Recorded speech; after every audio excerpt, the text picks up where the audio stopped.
ಮುಖ್ಯಮಂತ್ರಿ ಹುದ್ದೆಯ ಕನಸನ್ನ ಕೈ ಚೆಲ್ಲಿದ್ರ ಡಿಕೆ ಬ್ರದರ್ಸ್ ಅನ್ನುವಂಥ ಪ್ರಶ್ನೆಯೊಂದು ಮೂಡ್ತಾ ಇದೆ.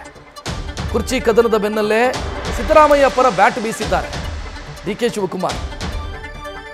ಮುಂದೆಯೂ ಸಿದ್ದರಾಮಯ್ಯ ನಮ್ಮ ನಾಯಕ ಅಂತ ಹೇಳಿದ್ದಾರೆ. ಈ ಕಡೆ ಡಿಕೆ ಸುರೇಶ್ ಕೂಡ ಅದೇ ಧಾಟಿಯಲ್ಲಿ ಮಾತನಾಡಿದ್ದಾರೆ.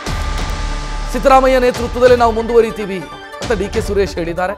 ಮಲ್ಲಿಕಾರ್ಜುನ ಖರ್ಗೆ ಅವರನ್ನ ಭೇಟಿಯಾದ ನಂತರ ಈ ರೀತಿ ಮಾತನಾಡಿದ್ದಾರೆ. ಆ ಮೂಲಕ ಸದ್ಯಕ್ಕಂತೂ ಮುಖ್ಯಮಂತ್ರಿ ಹುದ್ದೆಯ ಬದಲಾವಣೆ ಇಲ್ಲ ಅನ್ನೋ ಸಂದೇಶವನ್ನು ಕೊಟ್ಟಂಗೆ ಕಾಣಿಸ್ತಾ ಇದೆ.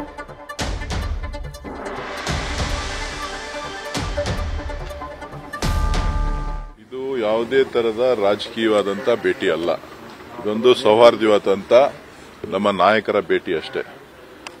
ನಾನು ಯಾವುದೇ ರಾಜಕೀಯ ವಿಚಾರವನ್ನ ಅವ್ರ ಹತ್ರನೂ ಪ್ರಸ್ತಾಪ ಮಾಡಿಲ್ಲ, ಹಿಂದೆನೂ ಪ್ರಸ್ತಾಪ ಮಾಡಿಲ್ಲ, ಮುಂದೆನೂ ಪ್ರಸ್ತಾಪ ಮಾಡೋದಿಲ್ಲ. ಅದು ನನಗೆ ಸಂಬಂಧಿಸಿದ ವಿಚಾರ ಅಲ್ಲ.